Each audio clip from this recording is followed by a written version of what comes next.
Okay, so today we will start another topic in the family of regressions. And last time we discussed various forms of regression, which were like weighted was there, and we saw how you can formulate the problem by seeing the data points. So again, here we are discussing today a new topic in the case of regression, which we call as non-linear regression. So why this term non-linear coming in this regression setting? Can anyone tell me why it's like that? What is the meaning of non-linear regression? Can anyone you know tell anything on this? So the model that we try, The model we so the model that we will try to fit will not be a straight line or a Right, linear. good. So, if you recall in our earlier lecture when we were discussing regression, we deliberately took straight line as one of the models for fitting the data points. But now in this study from this topic, what we are doing is most of the data points, if you observe, it might be the case that it follows a non-linear pattern. So here, if you see, we have this trend which is going on in here. You can see several data points for in this particular set, and what you observe is there is an increasing trend in the data points. So data points are continuously going in an increasing fashion like this. Similarly, on the right side, you can see the data points are following a trend which is looking like a sinusoidal function. So the important point is, if we have only linearized features, like in the earlier case when we had theta 0 plus theta 1 x I1, and then we had theta 2 x I2. So if you use this type of model, like will there be any problems here? Like, can anyone throw some light on this if I use the model which we were discussing last time, like this one? If I use this type of model, will it create any problems, or will it work here? So it will not be accurate. It will not be accurate. Why it will not be accurate? Also because we can clearly see a curve on that graph. If there is some curve, then what modification you will be bringing out here, so that you So know. we can introduce this polynomial in another term, which higher degree. Very good. So basically, you can see here, because you have this linearization, or you can say this particular function is a linear function of xi's, which are the features. So definitely, once you plot these type of curves, it will be either a straight line in one dimension, or it will be a it will be a it will be a plane in three dimensions. Sorry, in straight line in two dimension and plane in a three dimension. So basically it will not be a curve, so that if you try to use this type of equation here, it will give you a straight line like this. However, you observe that the data trend is something like this. It is continuously increasing in this way. So what modification you can bring in here, at least specifically if you are looking at this data, what kind of trend it is having? It's an increasing trend, right? Can we fit a parabola here? Can we do that? No, sir, polynomial with odd degree. Yeah, so something like that, we can put some variation in the features. Like you have these features already. Earlier you had these features, xi1 and xi2 were the two features, and what you are thinking is, let us try to incorporate some square features like this, something like this. No, this is theta 3, this is theta 4, and then maybe some cross terms like this, something like this. We do not know, like which kind of terms will help you out in exactly fitting this data properly. That is the drawback of machine learning. Like, you have to come up with your own features like this, and you have to try to see like which one is the best fit for this particular data points. Whereas once you go to the area of neural networks, which starts the onset of deep learning techniques, there you do not have to care about all these features. It actually, all the deep learning machines will try to detect these features automatically. So that is the advantage of using deep learning architectures, or maybe the neural network also. But the typical machine learning algorithms which we'll be studying here in this course, here you have to think of like what kind of features you will try to come up with. For example, in this particular case, will this work only, or will I have to use the cross terms, or can I go for any higher terms, like which will involve cubic terms? So can I do that? So you have to do some guessing game here in terms of the feature engineering in order to best fit the data here in this particular situation. For this particular one, you know that something like a sine function will work here, right? So here, if I want to draw a model, if I want to write the model, what can I write here? It will be like, it can be, let us say, theta 0 plus theta 1 xi 1, something like this. Are you getting my point or not? So here you can see, basically you are trying to fit the sine curve on this data, but the important thing is you have to vary the phase as well as the frequency of that sine wave continuously in order to fit it properly onto this. Are you getting my point? Any questions here? So we will also add some other than sine, because it is not exactly Yes, that. you can do that also. Yeah, I am just giving you a crude, answer on this, that it's looking like a sine wave, so better fitted. But yes, you are right. You can use other terms also involving, let us say, this is the one which is already there, like sine theta 0 plus theta 1 xi 1 plus, theta, maybe theta 2 xi 1 square, something like this. You can continuously add your model, you can make it complex the way you want, and you try to come up with a curve which looks like, which can easily fit into this data. So that is your main objective, to make the loss as small as possible so that it can fit all these nonlinear patterns which you have. So this is what feature engineering is, and you have to come up with your novel features so that you can fit these curves properly. Any questions here related to this? Okay, so today the class of nonlinear regression deals with these type of problems. And what are they? The problems are how to fit these type of nonlinear features onto this data set properly so that we can have a minimum loss function. So basically here it's showing you an example where you can see we have two features, x1 and x2, and we can see the boundary of this.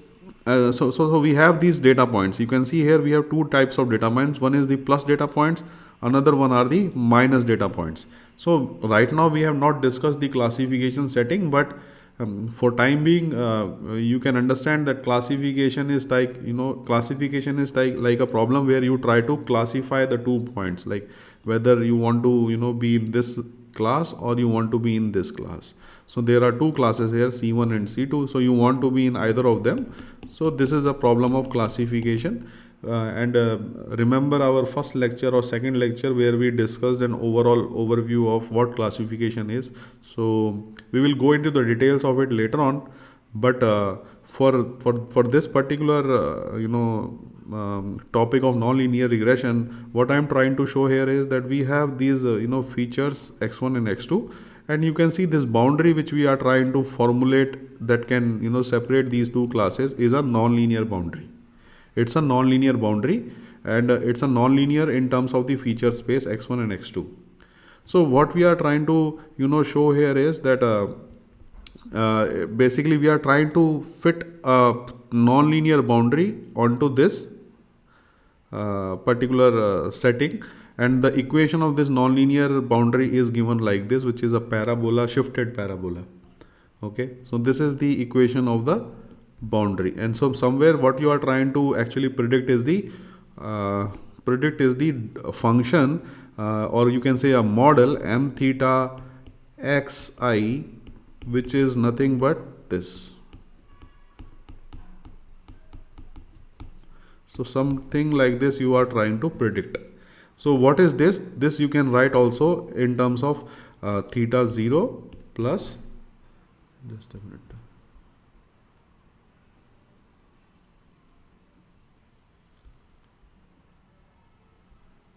Okay. So this you can write also as theta 0 plus theta 1 xi plus theta 2 xi2 square, xi1 here. So you can write like this or not. From here, if you observe this model, if you compare it with this model, what you get? What you get? You get theta 0 as -7, and what you get? Theta 1 xi1. In theta 1 will be 1, and theta 2 will be -1, and this is basically x square. Are you getting my point? So the idea is to formulate this model m theta xi, which is given over here in terms of these theta 0, theta 1, theta 2. So these are the parameters that you are actually getting out when you define this boundary. And the features are non-linear here. So here you are trying to fit a theta 0 plus theta 1 xi1 plus theta 2 xi2 square. So you are trying to fit a polynomial like this, and once you do the gradient descent and once you do the optimization, the optimal value of theta 0 comes out to be -7, theta 1 comes out to be 1, and theta 2 comes out to be -1. So these are the optimal values of these things. Okay, so here you can see this boundary which comes out like this. So how to learn this boundary? You know already that these optimal values you can learn through various techniques which we have discussed earlier, and one of that is gradient descent. So you can use gradient descent to do this learning process, and you can get these optimal values of the parameters. So basically the important thing is, as I was telling you earlier, we cannot do this particular type of thing by using linear models, as I told you in the last slide.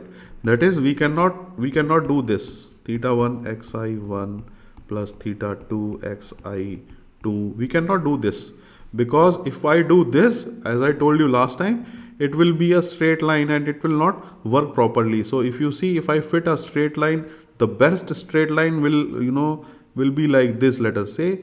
Then you can see, even in the straight line, if I fit this particular data points, here I am making an error. This plus points are basically coming with the minus data points which are here. So it is classifying plus points as minus points, so it's creating an error. So we cannot use straight line as the model for our study here. We have to come up with this type of model, and that's why we have to include the nonlinear features in our model, so that we can reduce the loss function, or loss basically. So what is the idea? The core idea is to expand the input representation. So recall, in our original data, what we are having, we have only two features, x1 and x2. So basically this particular data points are represented in the feature space x1 and x2 only. But once we observe this data onto two-dimensional plane, what we see is we have some non-linearity in the data. So what we try to do is, we want to actually expand this feature space. And by expanding this feature space means trying to bring in the non-linearities also along with the features. So here you see we already had earlier x1 and x2, and now we are also bringing in the square terms like x1 square, x2 square, and then we are also trying to focus on cross terms also like x1, x2. So these are all the modified, or you can say the transformed data, and the space in which this transformed data is formed, we are calling it as fx. So basically this these x1, x2, x1 square, x2 square, x1, x2, it's nothing but you are trying to write this type of activity. You are trying to expand the basis. You are trying to expand the basis by using these type of features. Here you have like this, then you have like this, and then you have theta 5, xi1, xi2. So what you are trying to do is you are trying to bring in the complexity in the model by including these extra features which are non-linear. And why we are doing it? To incorporate this non-linearity which is over here. Okay, and the feature vector that is involved, earlier the feature vector was x1 x2, but now the feature vector is called as f, which is nothing but it's a one dimensional feature vector having x1 x2 x1 square x2 square x1 x2. So this is the modified feature vector. So this is what is written over here. Any questions here related to this? So what we are trying to gain here, so basically what happens is, once you transform your problem into a higher dimensional space, what actually is happening is that this boundary which is shown over here, it becomes linear in high dimensional space. So let me give you some small example for that. So if I have a two-dimensional thing like this, and if you see that it is a non-linear boundary, so what we are trying to do is we are trying to come up with the non-linear feature so that we can actually fit these data points. But at the back of this, this is actually visible through your eyes, and what you are saying is, okay, it's a non-linear boundary, so let us bring in non-linear features. But practically at the back side, or you can say in the hidden side, what is happening is you are actually expanding the basis. You are trying to expand the basis of this system. So basically right now you are using x1 square also, x2 square also, and then you have x1 x2. So basically what you are trying to do is you are expanding the basis. Right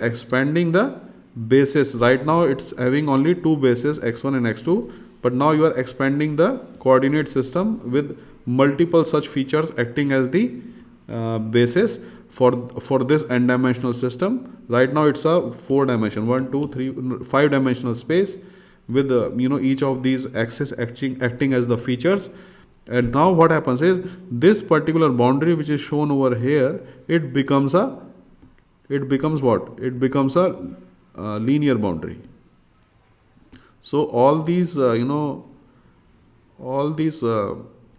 all these points which are non-linear, basically let me show you that. All these points which are earlier here, like this and like this, in higher dimensional setting it becomes it becomes linearly separable, and they are not non-linearly separable. So it becomes like this. This is the intuition. Actually you cannot see this happening because it's it's what is happening in the higher dimensional space. We cannot visualize it, but this is what is happening really. So what you are trying to make this curve look like a straight line, and that this straight line, you have already solved these type of problems where you have the model defined by theta 0 plus theta 1 xi1. So you already know how to handle this type of linear boundary, right? We have already done the regression setting where in which we tried to fit the linear line. So we all know the theory behind how to fit the linear line. So this is what is actually happening in reality at the backstage, which you cannot see.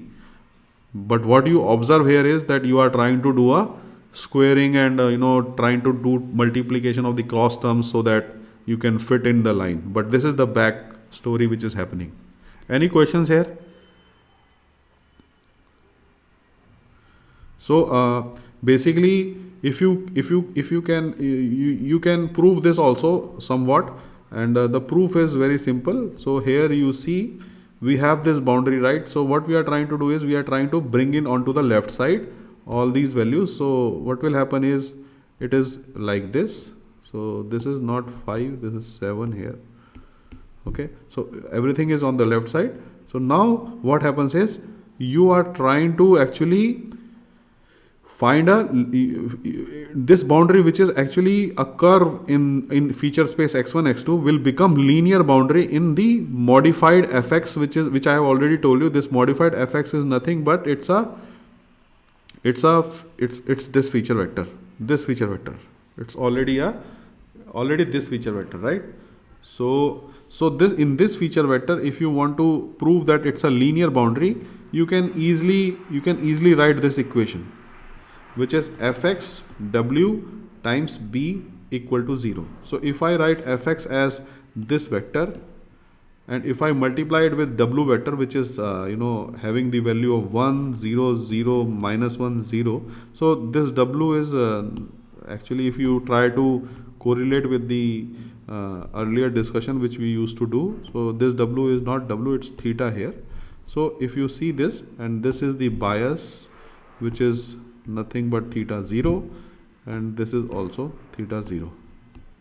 So if you see this, what you observe? You observe that the coefficients of theta will be 1 minus 1 for this particular case. If you recall, for x1, if you multiply these two matrices, what you will get? If you multiply these two matrices, you will get, if you multiply this with this, you will get x1 minus x2 square, and theta 0 is minus 7, so which is over here, so it's not minus 5, it's minus 7. So you can see now, in the modified feature space fx, our boundary is linear now, because you are defining a linear model for this theta 0 plus fx theta. So this is the linear model. So that's why we can prove a bit of it, that in the modified in the modified space fx, the boundary is linear and it's not non-linear. Okay. So here, if you see our earlier model which we started out with, it's this one, which already we have seen so many times. Here we have this xi's with multiple features, xi, xi2, xi till n. So this is the case where I am using n features. Right now it's n features here, and we can easily represent it with x dot theta, which also already. So now the important thing is, now we are moving from linear to non-linear regression. So what we will do is, we will actually use the a function which operates on this xi's, function which operates on in this x2i, and the function which operates on this xni individually. So what we are doing, we are actually operating functions f1, f2, f3, fn. So these functions are operating on these xi features. So these functions, in case if I say theta 0 plus theta 1 xi1 plus theta 2 xi2 square, then what I am trying to do here is that this theta 0 is same as theta 0. In this particular thing, our function is a simple unity function. So it's like it is just passing the input as such. So there is no transformation happening on the xi's itself. So it's just like this. So the function is, whatever you are passing input to this function, it is giving you that same value. So it's a straight line. Whereas in this case, when you are transforming x2 to x2 square, the function is a square function. So whenever you pass in x2, it will give you square output. So f2 is different here. So that is what I want to say here. That is, once you are applying f1 to these samples, it will transform xi's. Either it will retain it to xi itself, or it can make square of it, or it can do some other things also. So this is basically, we are trying to write a generalized expression that what these functions can be to make these features different. Okay. So ideally speaking, these functions f1 or f2 or f3 or f1 all can take x1, x2 till xn as the inputs. It can take all these inputs, this functions f1, because we have these cross terms also, right? So if these cross terms can only come when you have multiple such inputs in the argument. So this is basically a specific case, but a generalized case will look like this. So now the important thing is, this there is one sorry, there is one phi also involved here. So this phi is nothing but this is the internal of this function f1. So if you remember, in case of sine function which I was discussing, I wrote sine theta 0 plus theta 1 xi 1. So what we were saying is we can adjust these weights. So these are the internal weights of the sine function. So these internal weights are phi. So normally, what I am represent earlier, we had this theta. This theta is the external weights which are outside, but phi, there is another set of weights which are internal to this function. So we can actually tune these weights also in case if you want. So basically, you have to remember that all these weights are parameterized and they can be trained using gradient descent. So all of them are training parameters. It depends on you whether you want to internally modify this sine function or not. That is up to you. So in this particular case, we are not looking onto this phi, which is the internal weights of the function f1. What we are basically interested in the outer weights which are weighting these functions.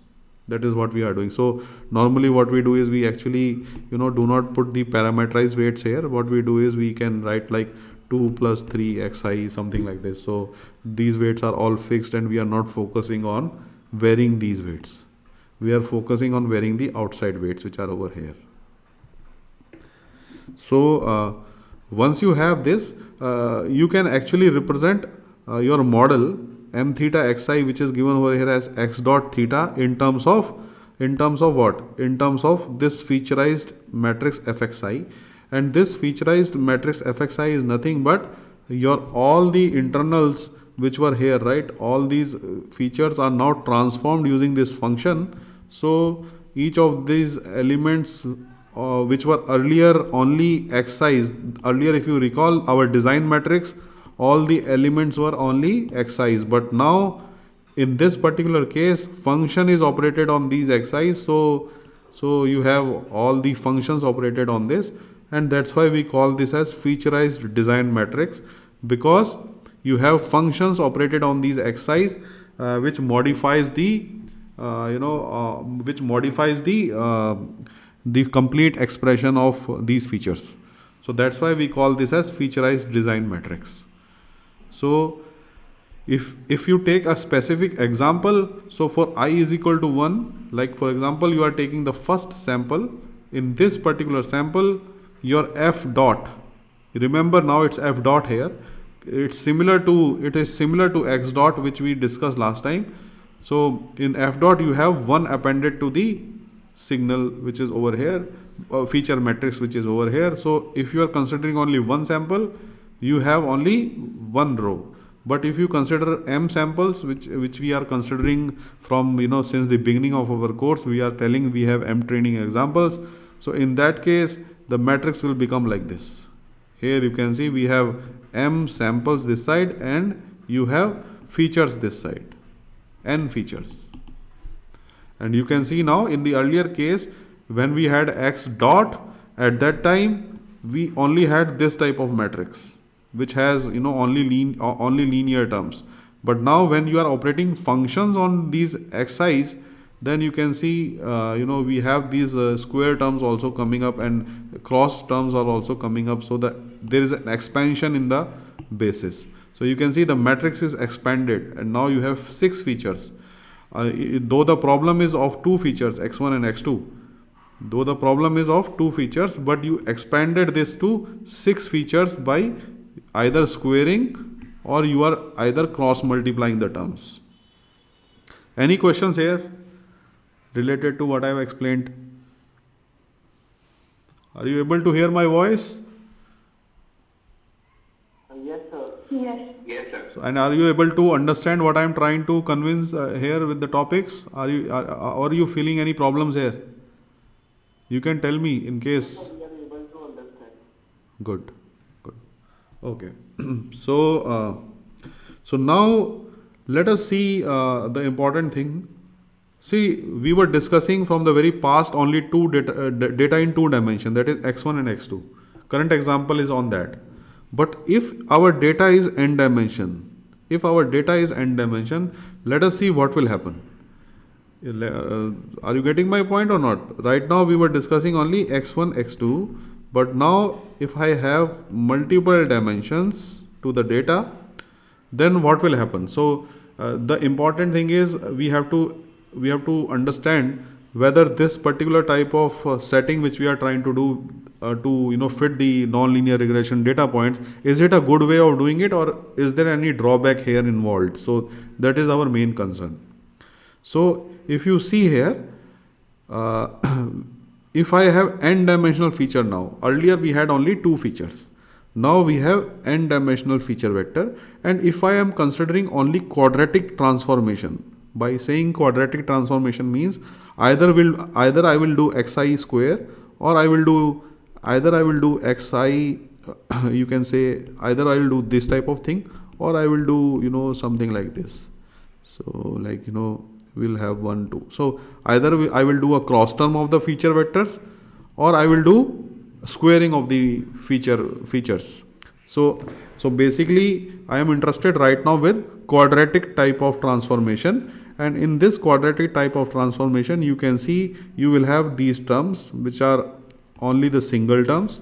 Then we also have transformed terms which involve squaring of the individual terms, and then we will have cross multiplied terms also. So if you see here closely, this is our transformed feature space, and this is the feature vector corresponding to that, and the earlier feature vector was having only this as the inputs. So the important thing is, if I want to try to number out like how many of these features are, so the count will come out to be this is the count. If you count these, this is n such kind of features, then we have this as n, and then this, if you count, it's nc2. So if you calculate this, you will get this as the answer. This is the new feature vector n prime, which I am telling here is this n prime. That is the total number of features in the expanded basis. In the expanded basis, the total number of features are n prime. So this is the features that you have in case if you expand for n such features. So we have some drawback here. Can anyone point out what will be the drawback?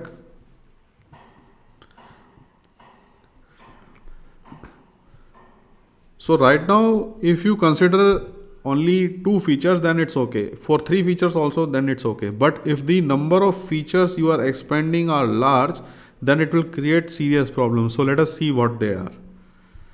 So if you look into this data, this is basically called as MNIST dataset, and this is quite famous dataset which people use in the case of machine learning, in the case of deep learning. But in machine learning we can use it when we are using neural networks, but normally we do not use it for other type of problems. But here in this particular case, I am just showing you what will happen if I use larger dimensional feature space.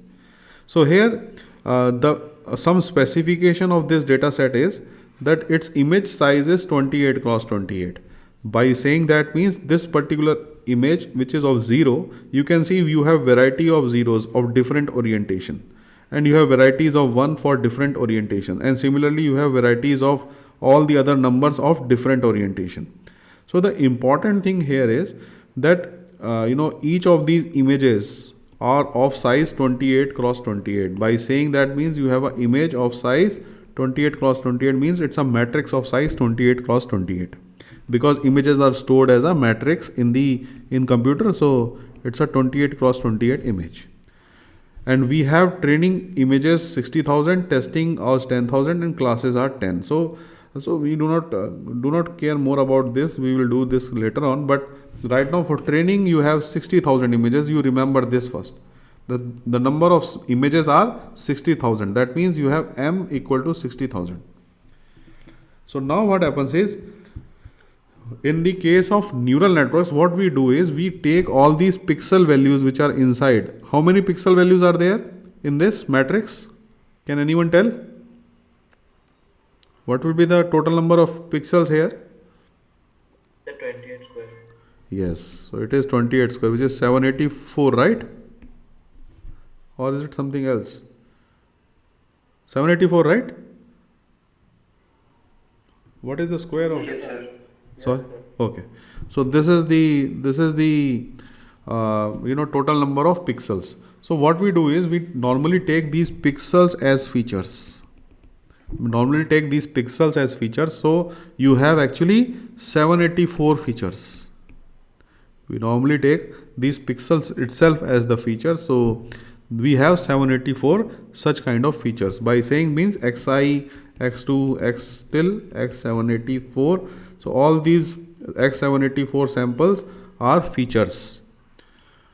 Now the problem comes, that is, if I want to do a expanded basis, that is this transformed feature space in which we are only considering only quadratic. Remember, right now we are only considering quadratic features. We are not going to the any features which involve cubic. So please note, I am only considering quadratic. So if you consider cubic, then this computation will again increase to a much higher value. Right now for quadratic, you can see that this n right now is 784 in case of MNIST example. So if you see this, then if you calculate the value of n prime, for 784, and if you do this calculation, what you will get is, you will get this one, 3 lakh terms. So basically what you have is, you have nearly 3 lakh feature space n prime, and this feature space is much larger than the total number of samples. See this is basically very shocking, that the total number of samples you have is 60,000, and but the features that you are using to fit into this data is more than the total number of samples. So it's very, you can see the amount of computation that your machine has to perform. That is seriously one of the biggest drawbacks of expanding the basis, because you can see you have n prime as 3,08,504. That means each of the samples, which are I am denoting by I here, so each of these samples, basically now it is 3,08,504. So you can see, each ith sample will have 3,08,504 vectors, elements in the vector. So you can see how much memory it has to store.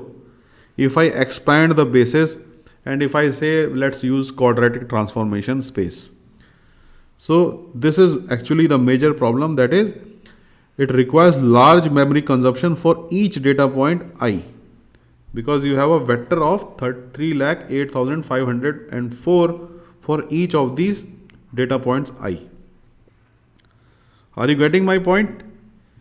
So this means, continuously expanding is also a problem. Like, if you try to, work with larger problems, not the simple ones. This is for simple ones, it's okay. But in case of larger problems, you observe that if you are, even using a simple image which is of size 28 cross 28, in deep learning, normally this is very toy problem. So it's a very small problem. In deep learning, normally we go for images which are 528 cross 528 or 512 cross 512, and then 1024 cross 1024. So these are the typical images which we handle in deep learning. So this is very small compared to that. Even with this, we are getting a problem, that is, we cannot use non-linear transformation of these spaces even for such a small problem involving 28 cross 28 size images. So yes. So can you say how did you come up with that n dash value? N dash value is basically you keep this value here, right? In this, you keep this value here, you will get the answer. So the important thing is, you cannot, even if you are interested in using quadratic features, total number of quadratic features comes out to be this, which is very large. So the important point is how to address this. That is, how to do fast computation because you know this is taking a large consumption of memory, and you know that when the samples are large, your algorithm will also slow down. So our objective is how to do fast computation. That is the first objective, how to do fast computation. And the second objective is how to have a less memory footprint. That is, we want this to be, this feature vector should not be that big. We want a very small feature vector and not this big feature vector. And we want fast computation. So these are the two objectives that we want. And also the important thing is we want to have a same dimension of non-linearity. That is, we want to have the non-linearity dimension to be n prime. That is this one. So see the objective. We want best of both the worlds. We want the non-linearity of the system. By saying non-linearity means this type of curve which we are trying to fit. So we want non-linearity of the system to be of the same power as n prime, and also we want less memory and fast computation, which is right now impossible to see, because you can see here it's a very large array which requires heavy memory as well as heavy computation. So this is our target. Are you any questions here related to this? Yes. Can you again explain with what did you compare n dash? See, I compared n dash with the total number of samples, training samples here. You see here, we have training images 60,000. So I just wanted to tell you that the data set also, the data set itself is 60,000, and our features that we are trying to use for fitting this data is more than the training samples. So it's very it's not good actually. It is saying that you are using 100 features for 50 data samples. So that is ridiculous actually. You cannot use that much of features for for your data sample. If data samples are less, you can use less number of features also to do that. There is no point in using 1000 features for 50 data samples. So it is something like that. Are you getting my point? So what it says is you have to have a reasonable feature space. You cannot use any arbitrary number of n prime. So that is the main key takeaway point by saying this. So what we want is we want fast computation. Also we want less memory footprint, as I have just noted down. So, and we also want the non-linearity to be of the same order as that of n prime. That is, again, we want best of both the worlds. So let us see how we can do that. We can achieve these three targets. So the target we can achieve is using kernel methods. So kernel methods basically help us in enabling the non-linearity. So the non-linearity which we were discussing here, so kernel methods will be able to do that. And let us see how we can achieve it. So the first target, first of all, we want to discuss is fast computation. How can we make fast computation of the expanded feature space? And then once we finish off with this fast computation target, then we will move to the second target, which is how to make it less memory footprint. And let us see how these two objectives can be achieved using kernel methods. So we are trying to do that. So the first target is fast computation. So if you remember in our earlier lecture, we had this normal equation which was given like this. The only difference is that this term was not there. So please keep this for a while, and I will discuss this once we go to later stages of this course. But right now you just take it for granted that you have some factor along with this x transpose x. So we will discuss this later on, and I will get back to this slide once we introduce the concept which brings in some internal addition to this inverse. I will discuss that later on, but just keep this in mind that you have some constant here along with this. So now this is the estimated theta star which we already discussed in our last lecture. How we obtained this, you already know that, I guess. So now what happens is in the featureized normal equation will become like this. So in the featureized normal equation, remember what we had is we just replaced x dot with f dot, and f dot is what? F dot is nothing but it's this one. This is f dot. This is the f dot matrix, which has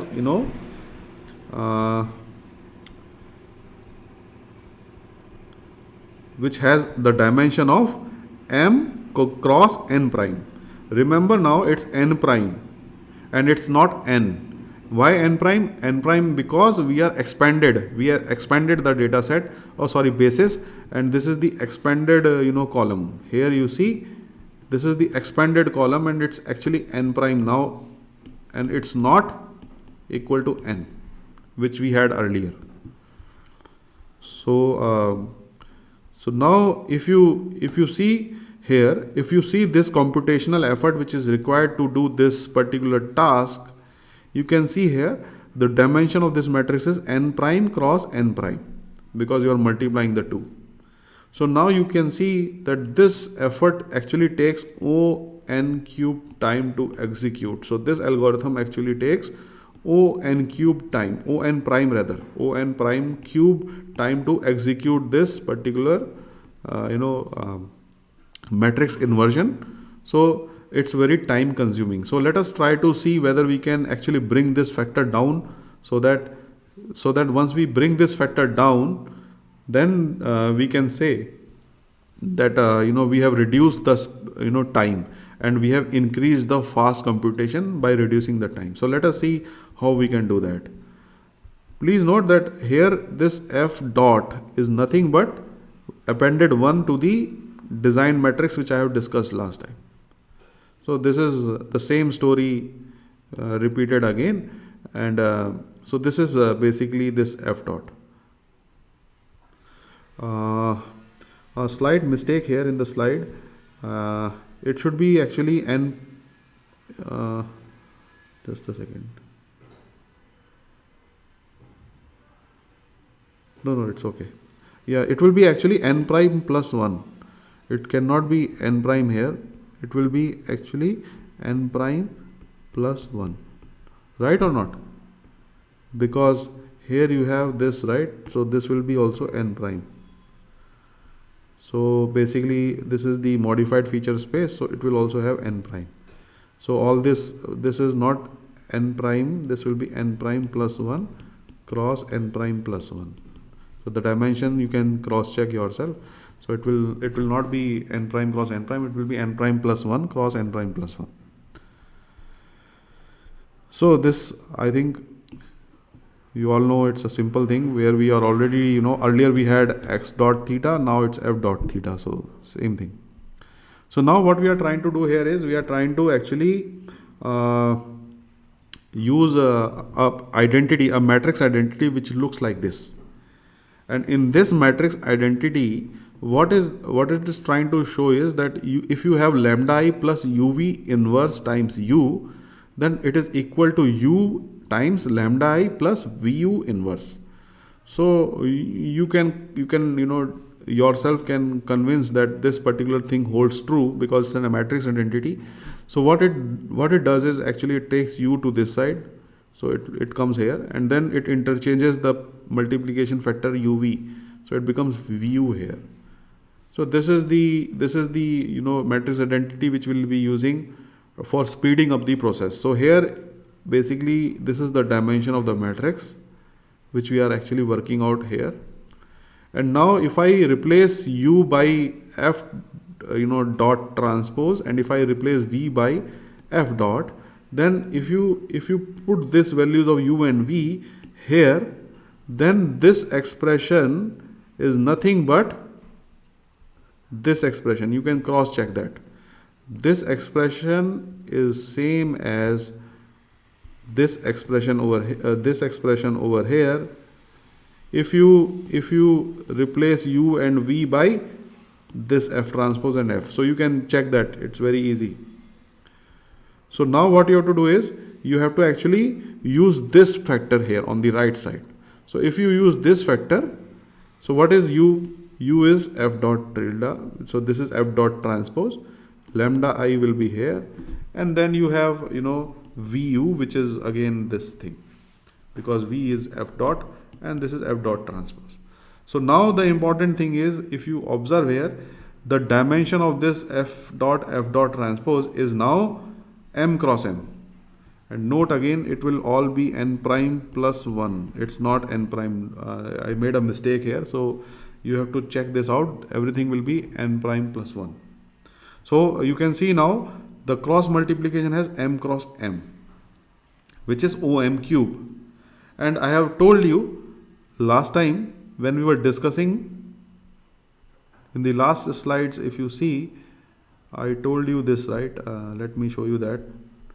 I told you this, right? This is the thing, like, n prime is much greater than m.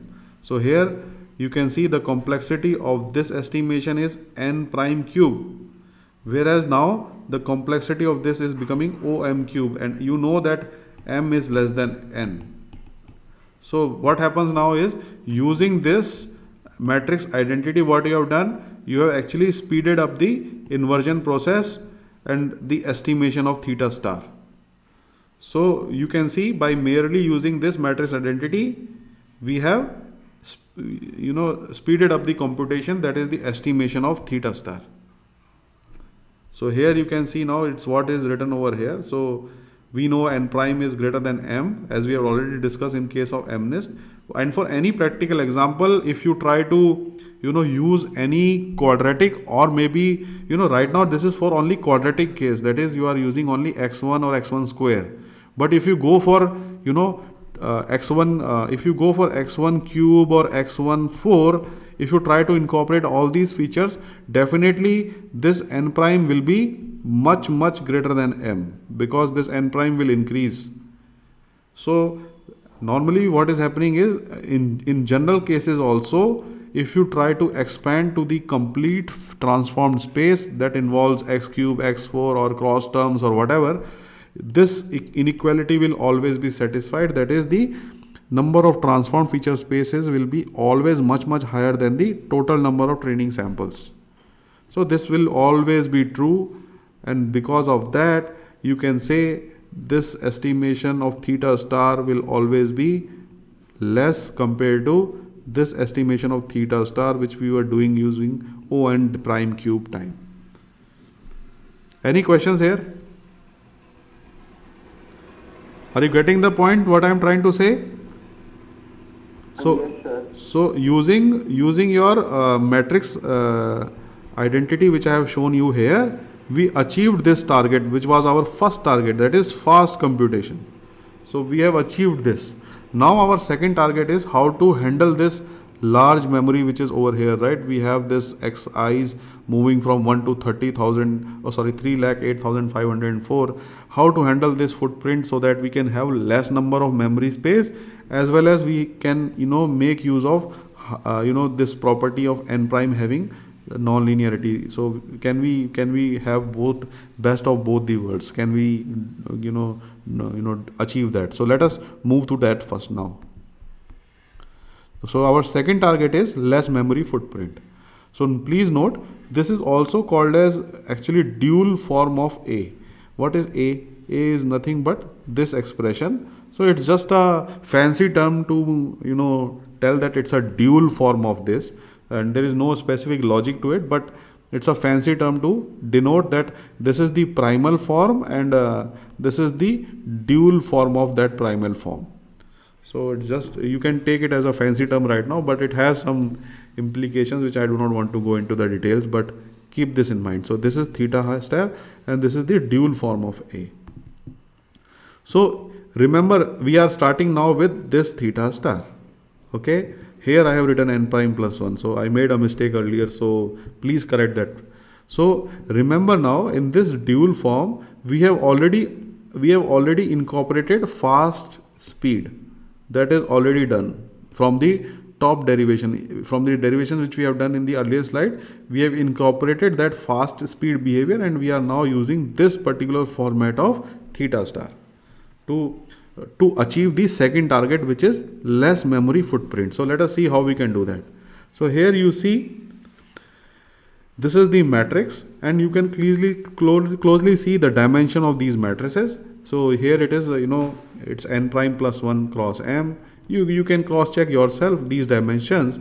So what you observe is that if you take all this if you take this particular matrix multiplication along with this vector y, we are calling it as alpha. We are calling this as alpha, and the dimension of this alpha is m cross 1, which you can cross check by cross multiplying all these matrices values. So once you have this alpha, which is it's a row vector having one column, so you can actually write this particular matrix representation in summation form also. So you can represent this particular matrix representation in terms of summation, and note the summation is actually running from 1 to m. M is total number of samples that you are actually using for training. Recall that from our earlier slide, m is training examples.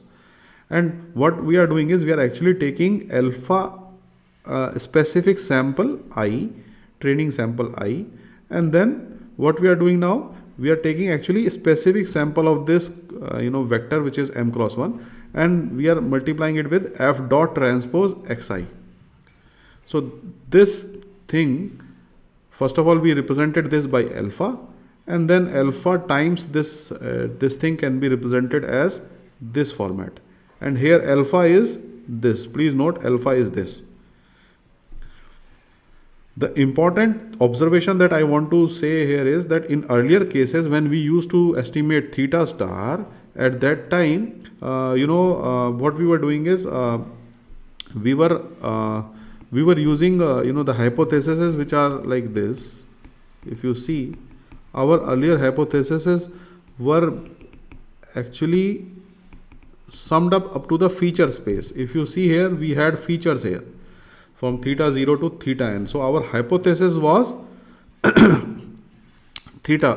hypothesis was up to the feature space n. Right now what happens is we are actually summing up for m training examples. So that is important. Now we are actually focusing on m training examples. So theta is basically a linear combination of m training examples, and it's not a feature space now. So our estimate of the theta will be actually based on m training examples. So this is very important. You will be going through complete training examples to get the estimate of theta star. So let us see how we represented this expression into this by just a small example which is given over here. So if you see, this f dot transpose can be represented like this matrix, for example, and here now, because it's a transpose feature, so it will be feature on the column, and the training examples will be there training examples will be there on the column, and features will be on the rows. F dot was the other way around, so transpose will be like this. And alpha, you remember alpha is m cross 1, so this dimension here will be 3 cross 1. So right now I am taking 3 samples only. So this is the dimension of alpha. And now you are actually trying to multiply this matrix with alpha matrix, which is a column vector. So this thing of this multiplication can be achieved using this way of representation also. So if you see, the answer will come out to the same. So you can actually represent this matrix multiplication like this, and now this can be compactly represented like this. Here you see these 2, 1, 7, they are all the components of individual components of the alpha. So that's why I'm writing it as alpha I.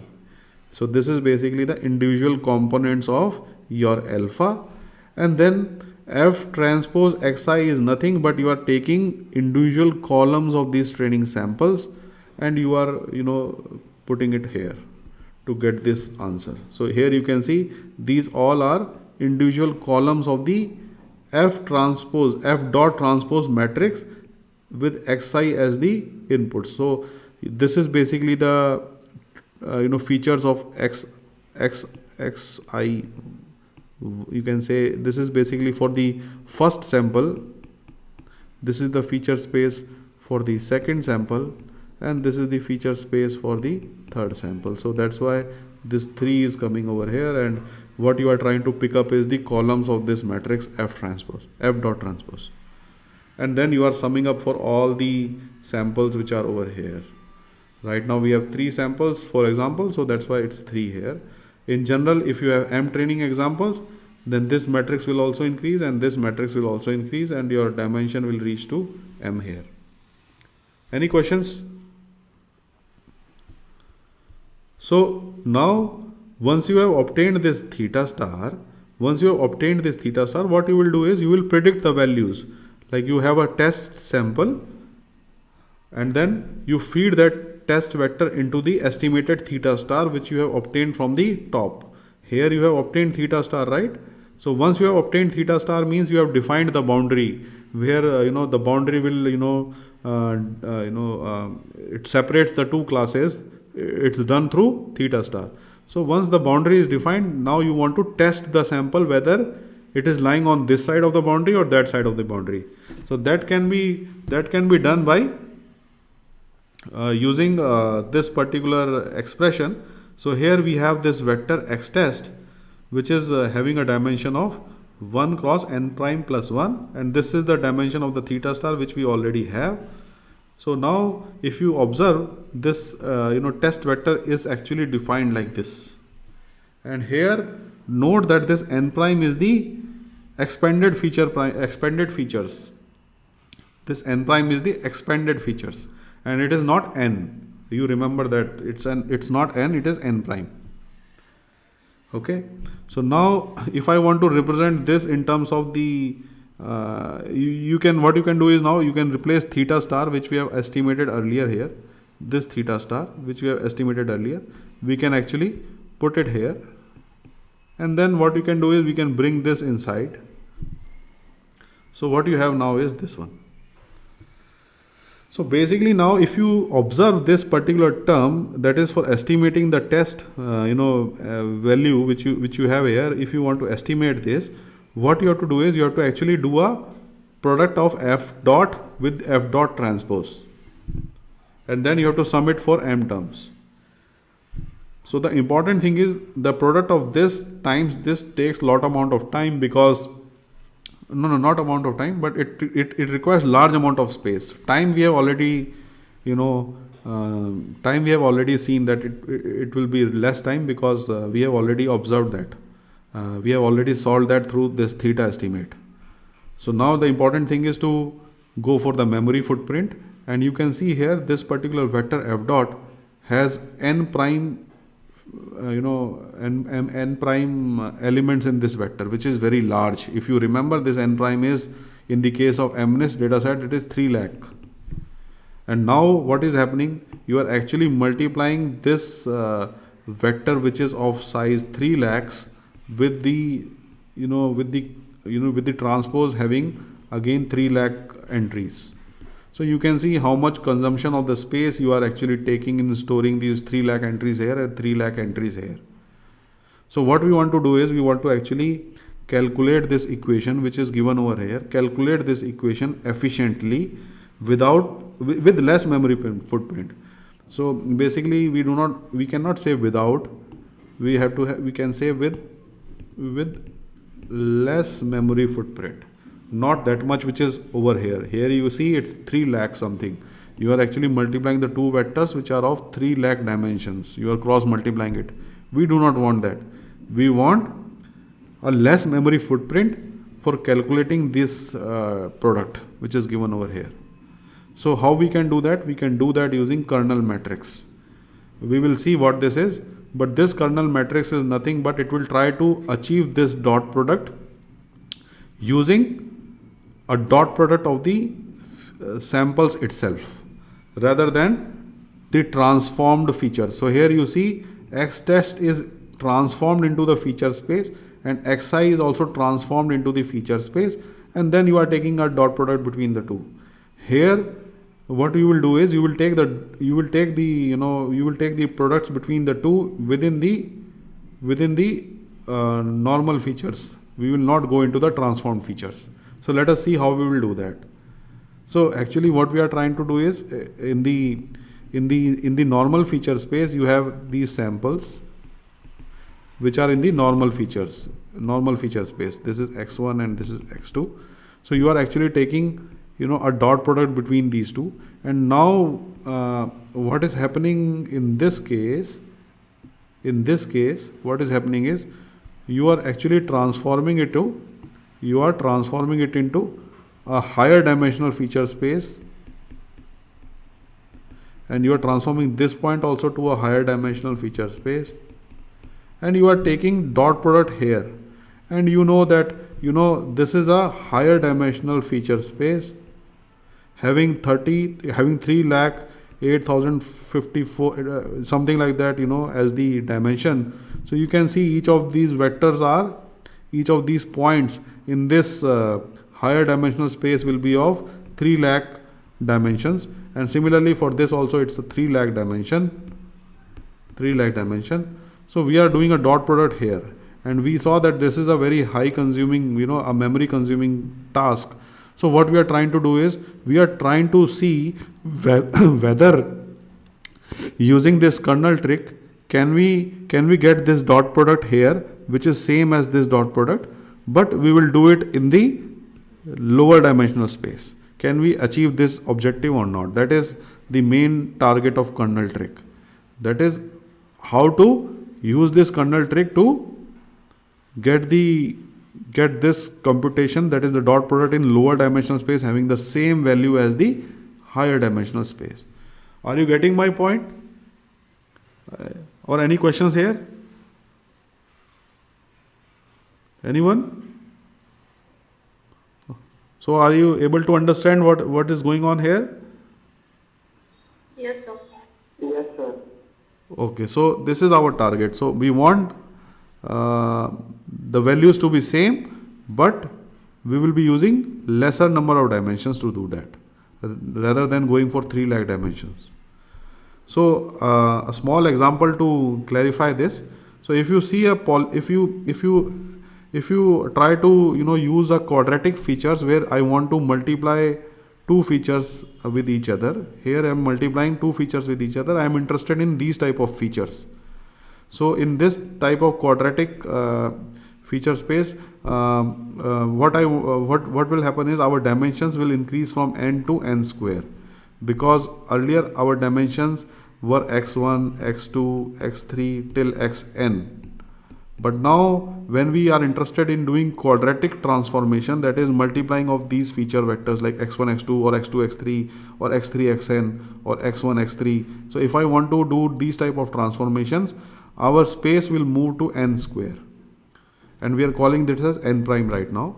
So if I am interested in this type of transformation, then for d is equal to 3, like if you have three features x1, x2 and x3, for that feature space which is in the lower dimension, if you have this feature space, it transforms into a vector which is of 9 cross 1.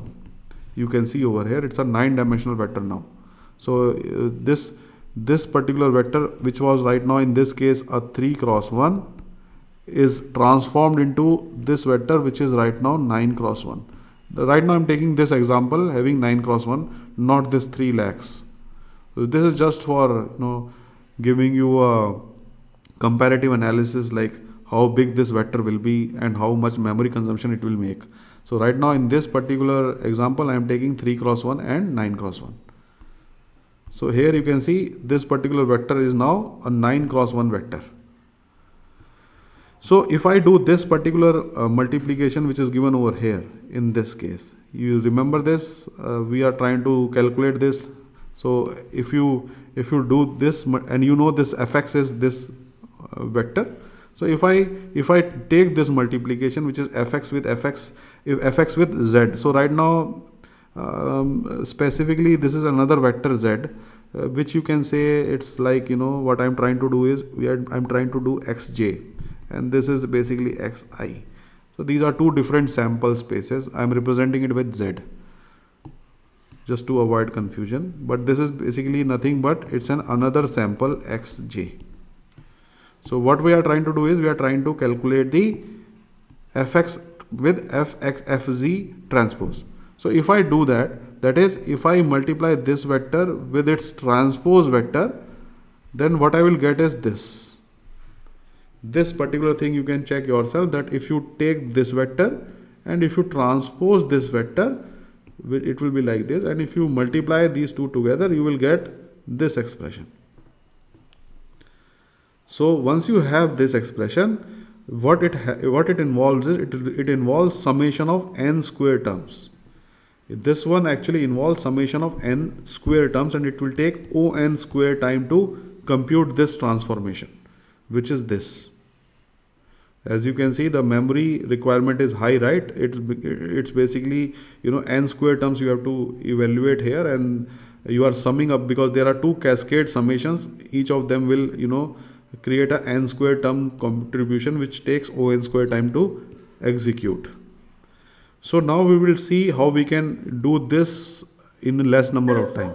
Yes. Yes. So sorry to interrupt, but your voice breaks. Am I audible now? Yeah, yes, sir. Oh. Yes, sir. But sir, can you please explain the last sentence again? Okay, so what I was trying to say is this particular expansion, once you do this expansion, right, if you have this fx and then you take the transpose of this, and once you multiply these two vectors, you can write it in short form like this. In short form, you can write like this. Okay, this is a complete representation of these two matrices which I am multiplying. And what I am saying is this particular expansion, this particular calculation will take n square terms, and it will take O(n) square time to compute. So basically it involves n square terms, and it will take O(n) square time to compute. So you can see how much intensive it is to work around with this particular expansion which is given over here. And why we are interested in this? Because we already see this here, right? This expansion is coming over here in this term. So we are interested in calculating this f dot transpose. So now what we are doing is we want to do an alternate way of computing this dot product which is given over here, and that dot product can be computed using like this. If I define a polynomial, if I define a function which is like this, that is x z transpose square, then can I reduce the computational load which is given over here, which is right now n square? Can I reduce it? So what I am trying to show here is if I use x z transpose square, remember that this x z transpose is what I am seeing in the lower dimensional space. If you remember the story, if you remember this story which we had here, this is like x and this is fz. If you remember, what we were doing now is we are now trying to calculate the xz transpose in the lower dimensional space, which is the space of n features. And what we are trying to see is whether this whether this relation is same as this relation or not in the higher dimensional space. So we already calculated this value which is given over here. We have already calculated this, and its value is this. Now we want to see whether this value which we have calculated above is same as this value which we calculate at the lower dimensional space or not. So if I expand this x z transpose square, and remember this x and z will have n terms now, and it's not n square because we are not expanding, we are in the lower dimensional space. So we have, this is the vector and this is z vector, and if I multiply these two like this, then what you will get is you will get the same term as this one, which is at the transformed space, fx and fx transpose. So this is very remarkable here, and you are getting that same expression as this expression which is given over here, but now you are working in the lower dimensional space. Here the vector dimension is n, and it's not n prime. So what you have achieved is you have achieved the less memory footprint now, because this vector has a dimension of n and this vector has a dimension of n prime, which is nothing but n square. For the case of this particular thing which we were discussing here, that d is equal to 3 and this is d is equal to 9. So here this vector is of 3 dimension, and here it is 9 dimension. So you can see that the calculation that you have done here also gives you same result as the calculation that you have done for this transformed space, and this calculation is also coming out same, which is you have already calculated for transformed space. And now you can see that this particular computation actually requires n time, and it's not done in n square, because you do it once and then you square it. You do this computation once and then you square it, so that's why you require only one time summation, and that's why the computational time is n. So that means you have less memory footprint also, and the computational time is also less. Why less memory footprint? I have already told you that it's a 3 vector space of dimension 3 here. Here the vector space is of dimension 9, but you are getting that same FF transpose result as XZ transpose result. So this result is same. So we have reduced the memory consumption. Earlier was 9 and now it is 3. So are you getting my point? Any questions here? Yes, sir. So this is just showing you a simple example of this, that how we reduce the memory consumption. I will discuss this in our next class as time is already over. So if you have any questions, let me know. Otherwise, we will close this class today.